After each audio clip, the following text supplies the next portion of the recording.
guys, welcome back to another episode of Teapot Podcast. Nah, teman-teman di sini pada penasaran nggak?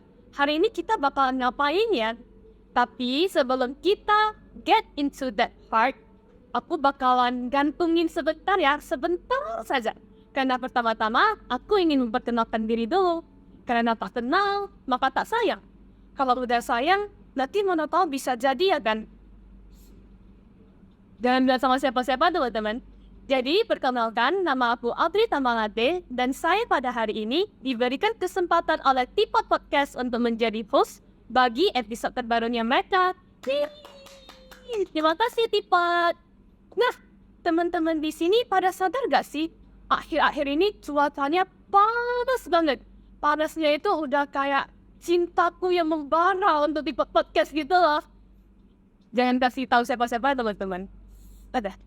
Jadi kebetulan pada hari ini saya kedatangan dua bintang tamu yang sangat istimewa yang dapat membantu menyaingi panasnya cuaca hari ini. Jadi langsung saja kita sapa. Halo Kak Jesslyn, halo juga Kak Kideli. Bagaimana nih kabarnya? Baik. Bagaimana kabarnya? Baik. Audrey gimana? Baik kan?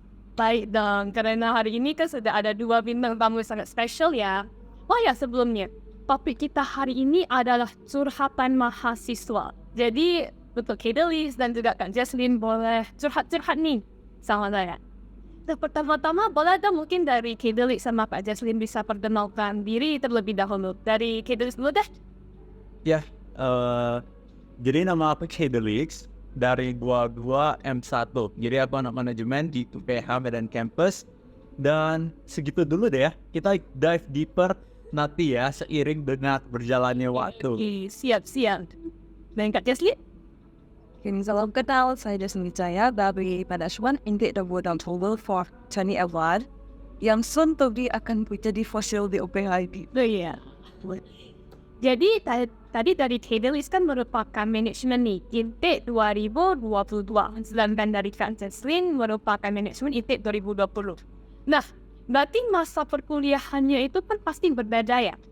Ada melewati masa online dan juga masa offline. Mungkin dari Kak Jesslyn, masa pembelajaran online atau offline yang lebih seru ya kira-kira? Kalau saya offline sih, benar-benar lebih terasa engagement-nya gitu.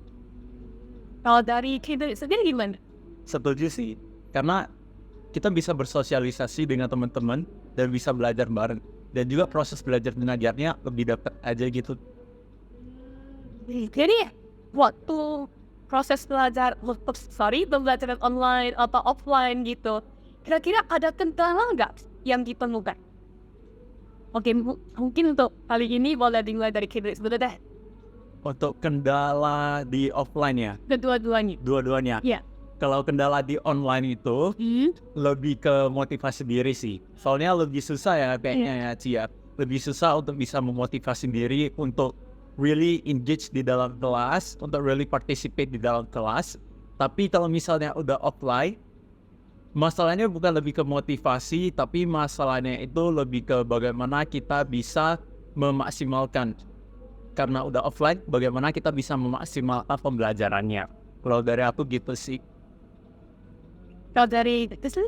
Kalau dari aku sih, waktu online lebih ke masalah jaringan kali ya. Lebih yang pernah sekolah atau kuliah online tahu itu kalau jaringannya lagi lag banget, terus 1 second jaringannya lag, kita ngibah miss something dan udah kan be like no, itu terus sih. Kalau offline so hard okay sih, so good gitu kayak mungkin udah kelamaan online ya, waktu balik offline kayak so nice untuk orang lain dan kayak engagement lebih kerasa, juga pesan langsung sama teman gitu. Mungkin aku juga boleh cerita sedikit ya. Kalau kesulitan yang aku hadapi itu waktu online, kita kan belajarnya, apalagi ujiannya itu kan serasa wah gampang banget nih. Semua serba online, bisa lihat jurnal dari Google, semua sumber dari internet. Tapi tiba-tiba waktu transisi ke offline itu langsung tiba-tiba dihadapi dengan buku, kita harus menghafal lagi. Mungkin itu salah satu sih. Mungkin dari Kedelix atau Kak Jesslyn bisa relate gak kira-kira? Gitu mix. Nah, kita Iya, bisa sih. Terutama kemarin pas baru awal ujian lagi. Udah lama nih gak ketemu selembar kertas ujian, tidak memegang pen dan tinta. Jadi lebih iya, lebih beneran kerasa pengawasannya kayak beneran diawasi, jadi ya lebih nervous juga. Tapi untungnya tetap bagus setelah ujiannya. Oh, berarti Kidris tipe apa? Pintar-pintarnya gitu. Gak juga. Kalau dari Kak Jatuh gimana? Iya sih, kayak sih udah 2 tahun kan sebelumnya kayak ujiannya itu lebih ke kayak bikin paper. Jadi kan mungkin lecturer juga tahu ya kalau kasih ujian yang cuma question and answer kita bisa open book kan ya udah agak shit gitu. Jadi ujiannya lebih ke kayak bikin paper yang perlu pemikiran sendiri, penalaran, research gitu. Jadi udah gak bisa menghafal gitu, lebih ke kayak searching and brainstorming. Tiba-tiba pas semester lalu lampu ganjil gitu kan, ada satu ujian yang offline gitu. Itu satu kelas langsung kayak panik gitu. Then like in the morning itu menarik banget sih, kayak semuanya kayak di depan kelas ujiannya semua gitu, kayak semuanya bawa peralatan kayak berkerumun gitu, kayak belajar sama-sama gitu, kayak situasi yang udah lama enggak gitu. Kan dulu waktu SMA kan pasti sering gitu ya sama teman-teman sebelum mulai ujian kayak sama-sama di depan belajar dulu gitu bawa catatan. As it happened again, so lumayan memorable sih. Iya, betul sebenarnya. Jadi kalau itu kan dalam masalah, kendala untuk pembelajaran. Kalau kendala dalam pertemanan, dalam bersosialisasi selama perkuliahan, ada beda nggak selama online maupun offline ini? Terasa nggak bedanya gitu? Mungkin dari Kak Jaslyn dulu bisa memberikan pendapat. Kalau dari aku sih, to be honest, me and my friends satu kelas gitu, somehow kita ketemunya kayak cuma on screen sama 2 tahun. Somehow merasa kayak dekat gitu, kayak kan tiap hari ketemu dan kayak kadang di luar kelas juga sering chat gitu kan. Kita nggak pernah ketemu selama 2 tahun, kayak beneran ketemunya pas udah first time offline gitu. Tapi pas ketemu kayak gak terasa kayak ketemu pertama kali gitu, kayak udah kenal aja. Cuma kayak mungkin waktu ketemunya kayak, oh aku gak expect dia setinggi ini gitu, di screen dia kayak kecil banget gitu, something like that, smart. Mungkin kalau misalnya dari perspektif teman-teman, ada nggak ya kira-kira yang mereka expect dari Kak Jaslyn ternyata bukan gitu? Ada nggak? Kan gak pernah cerita sih, cuma kata mereka waktu udah ketemu aslinya kayak lebih receh yang mereka kira gitu. Oh, berarti selama ini online diem kalau misalnya nggak ini ya ketemu baru muncul. Kalau dari kita gimana?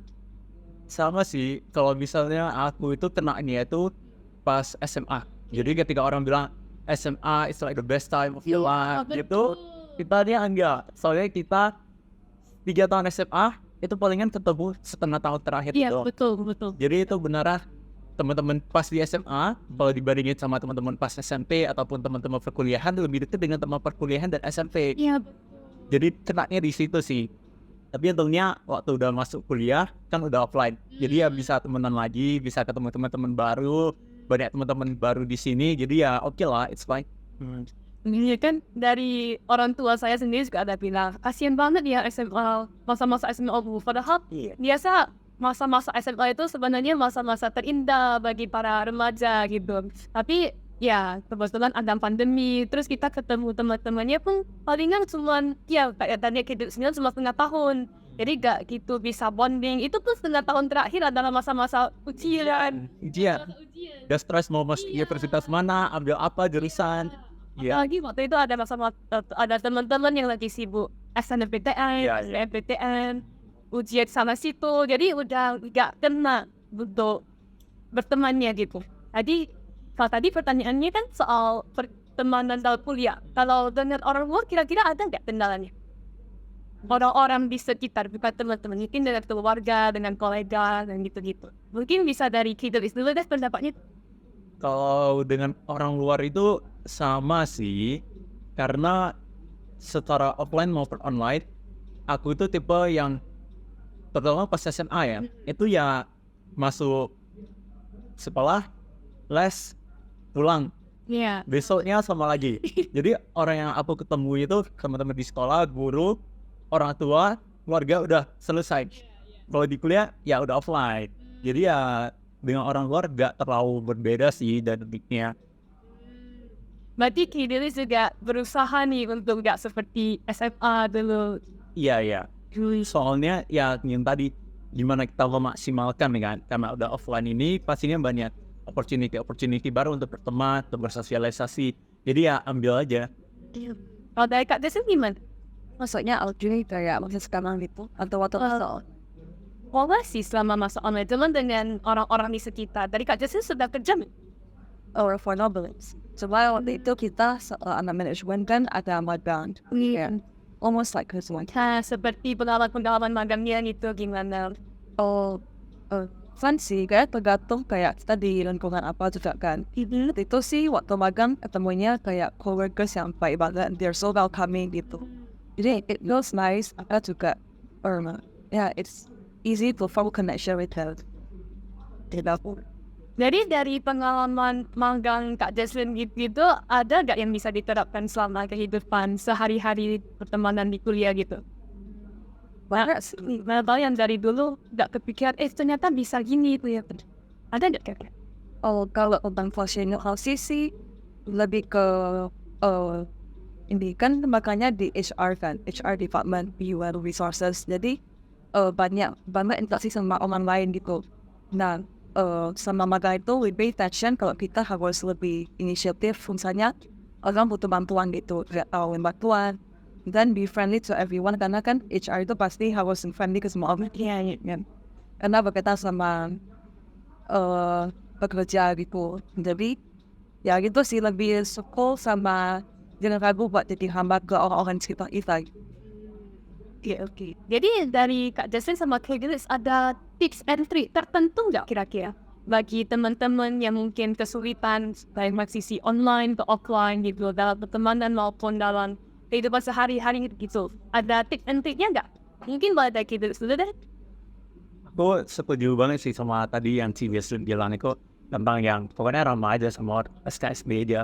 Soalnya I think selama pandemi ini kita udah agak ketemu orang, jadi lebih awkward lah ya kalau bisa kita ketemu orang baru lagi, udah lama gak bersosialisasi, forget lah ya. Iya. Tapi I think for one tips and trick, I think for everyone itu cuman ya SKSD aja sama siapapun, gak usah terlalu malu, SKSD aja, ramah aja sama semua orang, itu pasti bisa bersosialisasi sih. Dari Kak Grace ada contoh pengalaman nggak SKSD gitu sama orang? Sebenarnya kalau SKSD itu aku bukan tipe yang terlalu takut untuk SKSD. Banyak senario, banyak case di mana aku SKSD sama orang.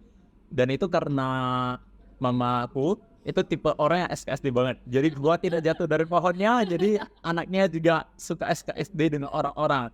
Ya, jadi banyak case bahkan di perkuliahan dengan teman-teman di organisasi baru misalnya baru kenal, itu ya udah langsung SKSD aja, langsung get along well with everyone aja.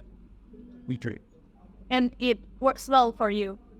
Untungnya it works well. Ya, untungnya it works well. Tidak ada seharusnya ya. Ini tidak ada gosipan kalau hidup store ini SKSD banget. Gak ada sih. So I think it's fine. Oke. Kalau dari Kak Jaslyn gimana? Tips and trick. Kalau saya kita berarti masuk university kenal teman baru gitu ya. Itu kan berarti kita udah punya niat memang mau make new friends gitu. Pasti kan kita kayak pengen gitu ketemu orang baru.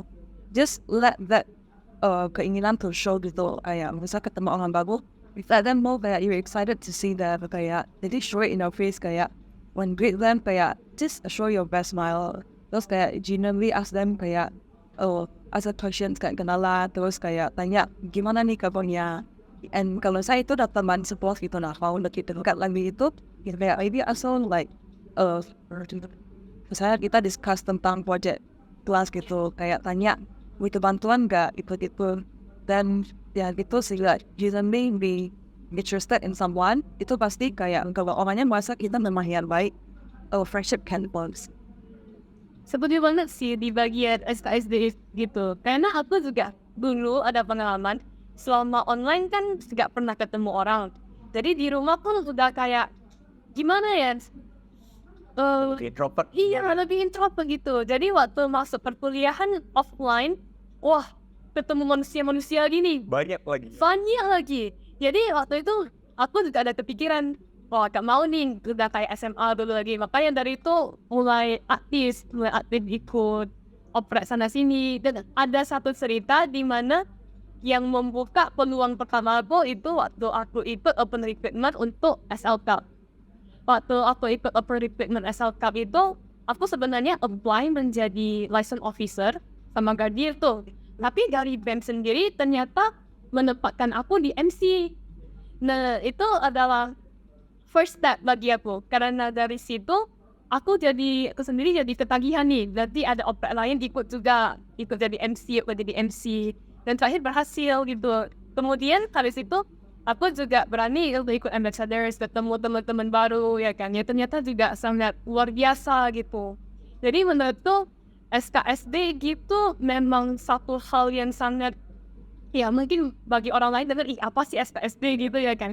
Tapi sebenarnya karena sudah merasakan, sudah memiliki pengalaman, aku juga sendiri merupakan penting di kelas aku. Jadi kalau ada teman yang kesulitan, pasti kan approach, harus SKSD dulu nih. Kamu ngapain sih? Gitu-gitu. Jadi ya mungkin dari Kidelis atau dari Kak Jesslyn boleh bagi sedikit pengalaman nggak? Yang menurut kalian kayak yang dulu online aku gini, tapi gara-gara suatu hal often aku jadi bisa lebih improve, bisa jadi lebih become the better version of myself itu. Mungkin dari Kidelis dulu deh. Turning point-nya berarti. Iya, turning point-nya. Aku rasa semua orang harusnya ada ya turning point sesuatu gitu ya. Dan kalau misalnya pengalaman aku mirip dengan pengalaman Audrey, itu ketika kita di-encourage lah ya, di-encourage untuk di case Audrey itu jadi MC untuk SL Cup. Kalau aku itu di-encourage untuk join ambassador juga dengan Audrey. Itu join ambassadors itu awalnya aku udah pikir kayak enggak deh, kayaknya gak usah dulu deh ya kan. Tapi di-encourage, dan untungnya sih di-encourage, di-support sama senior-senior ambassador juga, dan akhirnya memberanikan diri untuk ikut. Dan I think that's a huge turning point in my life. Ketika kita melakukan sesuatu yang kita nggak harus suka terlebih dahulu sih aku rasa. Kita gak usah suka dulu, gak usah pikirin panjang dulu, yang penting ya just die. Makanya ketika udah join ambassador, baru tuh momentumnya ada, kebuild momentumnya, spiritnya kembali, Jojo introvertnya ketika masa pandemi yang lama udah terbuka kembali. Nah itu deh turning point-nya. Waktu itu kita sendiri tidak bisa melihat potensi diri kita. Kadang memang orang-orang di sekitar itu yang bisa melihat dan mendorong kita untuk melakukan hal itu.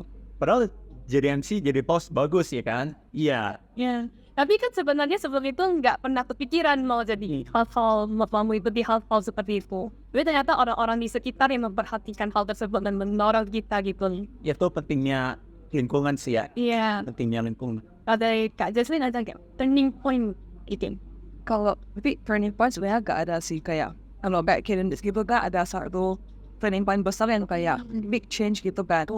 Kalau dari aku gak sih, more like memang small consistent things yang we do yang akhirnya kayak make me more outgoing gitu. When I was kayak in high school atau middle school gitu, sometimes I get shy, kayak mau kenal sama orang juga takut SKSD gitu. Gak kayak Kidelis yang easy to be SKSD. Tapi kayak mulai dari uni misalnya waktu online gitu lah, kadang kan kita ada online class gitu, terus ada teman yang misalnya disconnected at anything gitu. Obviously kayak aku gak sedekat itu sama teman itu gitu kan. Cuma kayak notice kayak dia sering disconnect, terus kayak chat dia loh kayak disconnected ya, kamu buka call lagi kak gitu, kayak small things like that. Terus kayak kita kan mulai PC sama teman itu, dan kayak selanjutnya mungkin dia tanya kayak just untuk assignment ini gimana, dan we start chatting more. Terus waktu udah offline ada sih like a more significant thing gitu, waktu masih online kan pernah jadi mentoring sama mentee itu lebih ke kayak online Zoom gitu kan. And then tahun setelahnya jadi sekretariat of mentoring, kayak chief mentor gitu. And mulai dari UPH Fest itu kayak kita ketemu banyak banget, kayak 50-an mentors yang kita harus communicate sama mereka. And like itu sih awal mulanya kayak lebih banyakin interaksi sama orang lain waktu proses masa offline gitu. Jadi ya we have to learn gimana caranya biar lebih simple aja gitu, jangan takut awkward. Oke, langsung boleh berikan pesan-kesan nggak untuk teman-teman Tipoders dari pengalaman Kidelis maupun Kak Jesslyn yang mungkin dari dulu diriku aku gini, tapi gara-gara sesuatu hal, aku jadi bisa become the better version of myself. Boleh berikan kesan-kesan nggak untuk teman-teman K-popers? Mungkin dari Kak Jesslyn dulu deh. You never know until you try. Jadi kalau misalnya kamu memang mau sesuatu, you will not want something you cannot gitu. Misalnya kalau kamu nggak harmful, kamu nggak mungkin ada keinginan untuk mau. Kalau kamu pengen aja gitu, just try it. Gitu kamu pasti bisa. Go search it. Ada K-Popers? Aku mau perjelas dulu klarifikasi karena aku juga mau belajar. Berarti kayak the moment you think you want something itu berarti udah pasti you can do it ya. Yes, kayak you will want something that you think you have ability in it gitu loh. Ya let's say tiba-tiba kamu pengen jadi MC, so nggak kuat. Berarti kamu udah ada interest kan? Berarti there's something in there yang mungkin match like MC skills gitu. Udah tinggal di aku apanya. Even if awalnya kayak agak bisa atau susah gitu, everything has the path mah. Like waktu proses jadi MC itu kamu bisa learn about. Setuju banget. Oke, dari aku ya. Kalau dari aku mirip-mirip. If you can think about it, you can do it. Kalau aku, if you think about it, just do it. Nah, jadi karena kamu bisa, maka kamu udah harus tinggal lakuin aja. Gak usah pikir panjang, gak usah pikir masa depan, what will happen, what if, gak usah. The moment you think about something and you want it, nah tinggal dive aja tuh. Langsung lakuin aja, give your best, dan yakin lah ya, pasti bisa kok at the end of the day. Oke, jadi intinya kalau teman-teman T-Podders ingin mencoba, sudah kepikiran nih mau melakukan sesuatu, just do it ya guys ya. Terima kasih kepada Kak Jesslyn Wijaya dan juga Kideli yang sudah menemani saya untuk episode T-Pod kali ini. Nah, untuk teman-teman sekalian, bagaimana nih? Lebih suka pembelajaran online atau offline? Nah, saya tunggu jawaban teman-teman sekalian di video ini ya. So, thank you again, once again, and bye-bye. See you again in